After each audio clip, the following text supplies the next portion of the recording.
Hey there, McAllister here with Toasty DIY, and I'm going to do a quick video over how to format your homebrew content like official D&D stuff. So the first step of this is going to be the website Homebrewery. If you just look that up on Google, you'll find first one, natural quote right there. You click on that and you get this. So look how amazing that looks, just like the normal stuff. You can do all sorts of things. This is a guide on how to do it, but I'm gonna run through just a basic guide on how to do it. If you're trying to write a homebrew content thing, let's go ahead and say you have a Google Doc. I'm gonna go ahead and bring up a Google Doc I have here on the side. All right, so I've loaded up here as a one shot for my Druid character that we ran for him. And let's say I wanted to turn this document from just a basic Google Doc, which I'll show on screen here, into a more D&D looking thing. So first off, I wanna go ahead, let's say I want a cover image. I recommend using Midjourney. That's been really good for me. About how you're gonna insert that cover image, you can go up here to images and you can see watercolor edge, beta, image, watermark, all that. But actually it's over in PHP, you'll find cover page. Boom, it throws together something. So this would be my Druid's one shot, and I'd say long swamp, a romp through the swamp. It was more of a fun one, and I can change whatever I want this footnote to be to maybe I don't want a footnote, and I just wipe that. So all of your content will be edited through this little side panel to reflect on the right side. So as you're watching, you're going to be seeing me type on the left side, and you'll see that a lot of the things are considered in these brackets. So if you see these little curly cues, whatever's inside of it, we're looking for, oh, this says .svg, so this is likely where our photo would go. Or it would be here where it says .png. So what we'll do for this is just try out, let's see, if we remove this, what'll happen? It should get rid of, I'm guessing, that little token at the top. It did. So we had another like favicon kind of idea we wanted to do. We could go find one. I'm cool with that basic D20, so let's keep that there. But if we want to generate just a background image, I would go to, for background images, I currently have been using Midjourney, just because it's easier that way. Basic $10 license, and as long as you're not making over like $1 million, they don't worry about generate on there and what you use it for. Get the basic Midjourney $10 package, and then you could sell these little books if you wanted to. Really easy, but as someone not an artist like myself, and I don't want to spend extra money on just a hobby writing project, go ahead and get Midjourney, or DALL-E too if you want to, but I don't know what their copyright stuff is. So if this is just homebrew for fun and for you, then go ahead. But otherwise with Midjourney, you can generate your image. So I'm gonna go ahead and throw up an image that I generated via Midjourney. Right click it and copy image address. At that point, I can come back here and put that image address right here. And ta-da. Now I have a cool canoe in there. I could go to Midjourney and generate instead, a magical swamp or a bald druid if I wanted to, and make that the background, but for me this will work. So that's our first page done.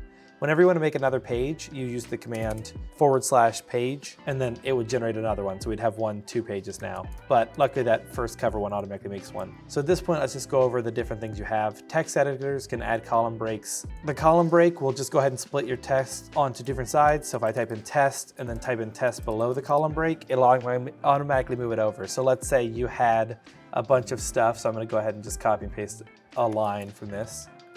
If you have this and you just continue to fill, eventually it'll autofill over to the side, but let's say you want it to happen earlier, you want to leave that bottom space empty, you can then paste below the column break. New page makes a new page, easy vertical spacing. So let's say I want to leave room for a picture. This one's a really easy command. You just do a bunch of colons, and then that would say test down there, and you'll watch how test moves as I add more colons.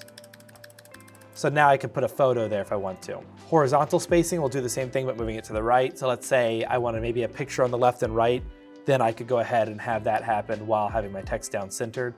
So it helps you center things. Wide block will move my thing of text from being all across or just down one column to being a full page. So I do wide block here, and now we could put a photo above it and have that if we'd like. Everything inside the wide. So you'll notice right here is where you want to do. Everything inside here, test, will now go across the entire page. QR code will be that, a QR code you can put in your image for it if you like. Link to page. This is if you want to add hyperlinks inside of there, you just do hashtag in the page number and it'll tell you where it'll go. Add comment. This is just for you. So if you have comments to yourself, like notes for future stuff, if you need to come back to an area, check it. This comment will not show on the right. If you want to auto do the page numbers, like you don't want it to reset, like you may have a self-contained adventure inside of your book and it's like, okay, well, this adventure I want to have page 1 to 10. That way people know they don't have to go to 183 to find it or whatever. You can just do that there. Otherwise you can auto page number, and table of contents will start you that. So just, if you see this formatting here, you just can copy it, dash, and then paste. and you get another one. And so a lot of times you just have to copy what's already there and continue, because if you just see a romp through the swamp, I can now rename this whatever I want, but you want to keep that formatting. And let's say I wanted to go further underneath of it, you can tab again to go further, or add another little thing there and it'll get smaller and smaller. So this is how you go through and do the table of contents. If you want to do starting a new page like this and you want it to have the big typical thing the beginnings of D&D books have, you just do one hashtag and then say the world of Faerun. And then if you start typing, it'll start with your text that usually initiates a D&D book. If you do 2 hashtags, you'll end up with this sort of title. Hashtags are essentially how you make headers. There we go. The hashtags are how you make headers. So headers, hashtags, they're synonymous. So the world of Faerun. And so we can come over here and just continue to add hashtags so we get a title we like. And if you read D&D books, you'll recognize these on the way down. So 5 just bolds it. But as we go backwards, we get more and more exciting ones. So that being said, we'll go ahead and go on to images. So watercolor splatters, you may recognize this. That's your basic thing that you have behind images and like monsters in D&D. So if you need to throw a monster on there and you want a watermark behind it for whatever reason, go ahead and go for it. They have a whole bunch of them. Let's say it's not in the right spot, you can pick how many pixels away. So the top margin is going to move it up and down. So if I make it this, is going to slowly get up and down depending on where I put it at, but 1,000 will take it off. Left will move the margin left to right. There's even blending modes for the photos. So let's say we want to keep that there. We'll go ahead now to watercolor edge. This is your typical, you see these in D&D a lot. It's like you're reading a page and it's just got a big old tear out of it or whatever you need or want.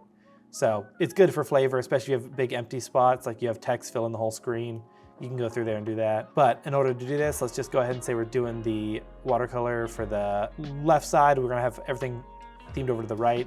If you start to type, you'll notice it's over here. Well, easy enough, we can just do forward column.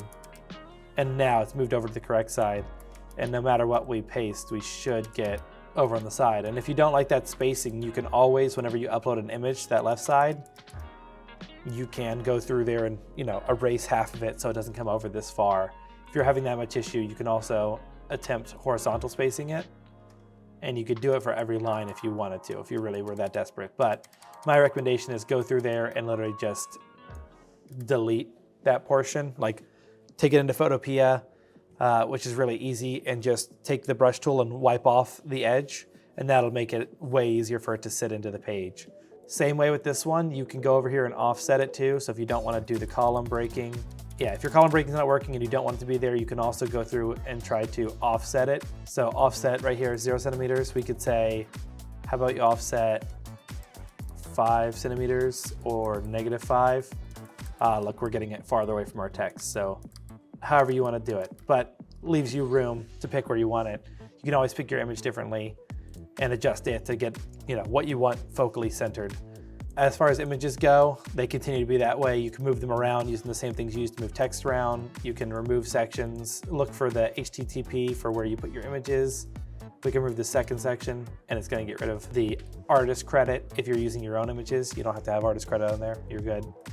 Unless you want to let the people know what it is you're using. In that case, you could say right there, I can get rid of the part there, but just keep cat warrior and type in my art monster. However you want to do. As far as tables go, you have access to every table from D&D in here, so you can see them over here. I can go ahead and here are the class table. So we have a class table here. We have difficulty tables, all that. You can find all of them in there, and they're pretty self-explanatory. You see this, change to whatever, and it'll change over here. And if you want to add another column, awesome. Just copy this, paste it down there, you get the same column. So very easy to continue to edit these. In reality, you just got to keep your eyes on the left side. If you want something to change, you just got to find what you're looking for. But then you also have everything from spells to flavor text areas to monster stat blocks, all that. Artist credit if you need it, just drop some text somewhere on a screen. Magic items gives you the basic setup for them, so that way you don't have to go through and do it yourself. The only commands left that I didn't tell you about is you can just select something in bold. By hitting Control B, it'll automatically bold it, or you can Control I to italicize. However you want to do it, just recheck that it works, because if you leave any of the asterisks not touching, it won't bold entirely. So that's really it. I've currently got a book I'm working on with this. You can go check your old peruse through here. So I've got this little one right here that I'm working on, and I'm gonna put it on DM's Guild after I'm done. But you can see I've been taking use of a lot of this, and I'm learning still on how to do everything. I haven't added page numbers to this yet, but all this art you see here has been generated through Midjourney. You have to give accreditation if you work through DM's Guild. So you have to have this legal text in here. Actually, you have to have more than that, but it got cut off, so I'll have to go retype that. You have to have this legal text here, and you have to have their logo on the cover and thumbnail. So I'll have to move that up there eventually, but I just wanted to have it here for now. And you'll see I've taken advantage of all the things I'm talking about. You can even use tables inside of the notes thing. So it tells you that when you spawn them, that you can actually do special things inside of other ones. So play around with it, it's a lot of fun. There even is a CSS code area. I've not messed with that at all, but feel free to look at it and explore. And if you make anything cool, leave a comment about it down below. And thank you all for watching. Peace.